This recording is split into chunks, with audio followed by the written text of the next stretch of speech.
Americans for Fair Taxation presents the Weekly Chairman's Report, written by Steve Hayes, president of Americans for Fair Taxation, and recorded by Bob Paxton, a volunteer with the Florida Fair Tax Educational Association. And now, this week's Chairman's Report.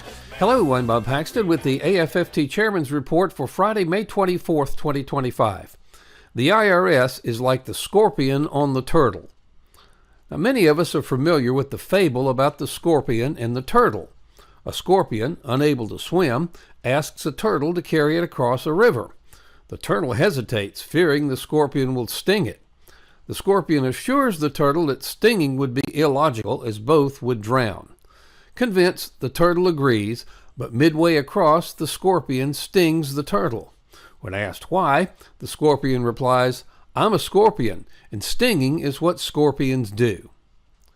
Now, the IRS is under attack from both President Trump and many in Congress, and there's continual talk about eliminating the IRS and the income tax. Still, the people at the IRS are ignoring this and continuing to do everything they can to further undermine what little support they have with the American people. In an article entitled "The IRS Now Knows a Lot More About What You Sell," these points are made. The IRS is cracking down on unreported income from online sales with a lowered threshold of $5,000 for receiving a 1099-K form in 2024. Taxpayers who fail to report online income may face penalties.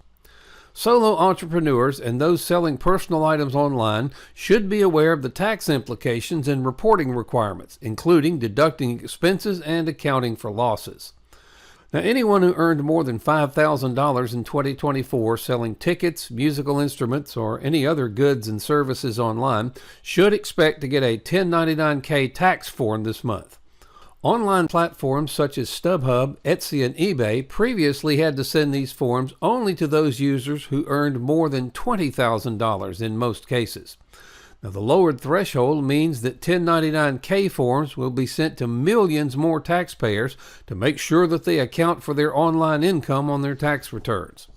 The IRS has launched an investigation into taxpayers who earned money as experts on the online platform Just Answer, looking to find those who allegedly failed to accurately report income from 2017 through 2020. At that time, Just Answer experts, such as veterinarians and mechanics, were generally paid between $15 and $25 for each question they responded to. The tax rules for selling personal stuff online are different. If you get a 1099-K for something you sold for less than you originally paid for it, you won't owe tax, but the process of proving that you owe no tax is often costly, burdensome, and time-consuming. In conclusion, under present law, if you're in the business of selling goods or services online or in a store, you need to report the net income on your federal tax return. Now, if you have a tax on work, then this kind of makes sense. However, fewer people are having garage sales, and more people are selling things online. Because of inflation, it's likely that selling items in an online estate sale, for example, will generate more than $5,000 in sales. But it's also likely that the purchase price of those items may have been $20,000 or more. In that case, the seller sold the items at a considerable loss, but will still receive a 1099-K form showing $5,000 in income. Now it's up to the taxpayer to provide evidence that there was no net income because the items were sold for less than they were purchased for some years back. Now, the great majority of us don't have the receipts for items purchased years ago, making this an impossible task. Now, those who may try to dig up that documentation will undoubtedly spend a great deal of time and effort trying to establish that they owe no income tax. Now, one of the major problems with the income tax is that the IRS is allowed to assume that you owe income tax, and then it's up to you to prove you don't. Another major problem is that the IRS is the one who gets to decide whether or not your proof is sufficient. When you read about the above situation, you're likely confused and angry that Congress has allowed this abominable income tax system not only to continue, but also to become more burdensome every year. Their inaction might be more understandable if there was no alternative that would eliminate the wasted hours and expenses required under the present income tax code. However, the plain truth is that there is an alternative that eliminates the burden on individual citizens and reduces the burden on businesses by over 90%. That alternative is the fair tax, a simple and progressive national retail sales tax on the retail purchase of new goods and services.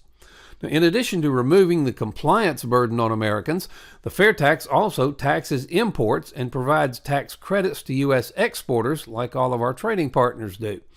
It eliminates the need for most tariffs. It brings jobs back to the United States.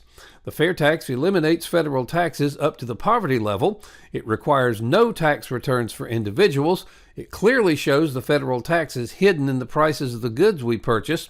It creates greater economic growth, brings in capital that allows productivity increases and higher wages, eliminates lobbyists and politicians selling tax benefits that harm the rest of us, and finally, the fair tax eliminates the IRS. Now, we need to move now and put a stake in the heart of the income tax system and the IRS so that they cannot easily be resurrected by a subsequent administration. Now, many of you have labored tirelessly for freedom from the federal income tax and the IRS. You deserve a great deal of credit for your efforts to educate the American people on the need to fund the American government in a way that's good for America and returns freedom to the American people. It's imperative, though, that we don't replace the current income tax and the IRS with an alternative system that can still be manipulated by the ruling elites. We must let Congress and the President know the best way to replace the income tax and the IRS is with the fair tax. Now, make no mistake about it, the fair tax is a grave threat to the ruling elites. It will strip them of their power and their ability to control us through the tax system. Their opposition to the fair tax will be fierce and unrelenting. And don't think for an instant they won't use half-truths, deception, and downright lies in their desperate attempts to hang on to their power. However, with the support of this president, we can finally eliminate the income tax and the IRS. Now, of course, the best course of action is not only to repeal the income tax and abolish the IRS, but to repeal the 16th Amendment as well, so that no future administration can ever shackle the American people with an income tax again. We must come together and ensure that real tax reform, the fair tax, is not subverted by the elites in D.C. Now, this will take the diligent efforts from all of us. We need your financial assistance, and we need your grassroots assistance. Now, if you have contacts that will allow us to get more information about the fair tax to President Trump, please let us know. Also, please email us at info@fairtax.org, and we'll give you some options on how you can best help us. At a minimum, please call your congressional representative and ask if he or she supports the fair tax. If so, thank him or her for their support and suggest they become a co-sponsor of H.R. 25 if they're not one already. If not, ask why not. Now, if your representative claims to be unfamiliar with the fair tax, offer to have someone come to their office and explain it to them. The solution: pass the fair tax. Now, why would D.C. pass the fair tax and give up an almost unlimited source of donations? Well, they won't, at least not voluntarily. The only way they will is if the rest of us demand it. Isn't it time to end this ludicrous tax collection system and the IRS along with it? Help bring about real tax reform and stop future IRS abuses. By contributing, or actually investing, $10.40 a month, you help provide a financial base to Americans for fair taxation. Now, if you can make larger contributions/investments, these will be used not for salaries, as we're all volunteers, but for the needed updates to our economic studies, which will be vital for all future years. Please go to fairtax.org to invest in AFFT and help us pass the fair tax. It's an investment in your and your family's future. This has been the Weekly Chairman's Report, written by Steve Hayes, President of Americans for Fair Taxation. Check back every week for news and information about the fair tax, and learn why the fair tax should replace our antiquated federal income tax system. If you'd like to receive a copy of the Chairman's Report in your inbox every week, sign up at fairtax.org.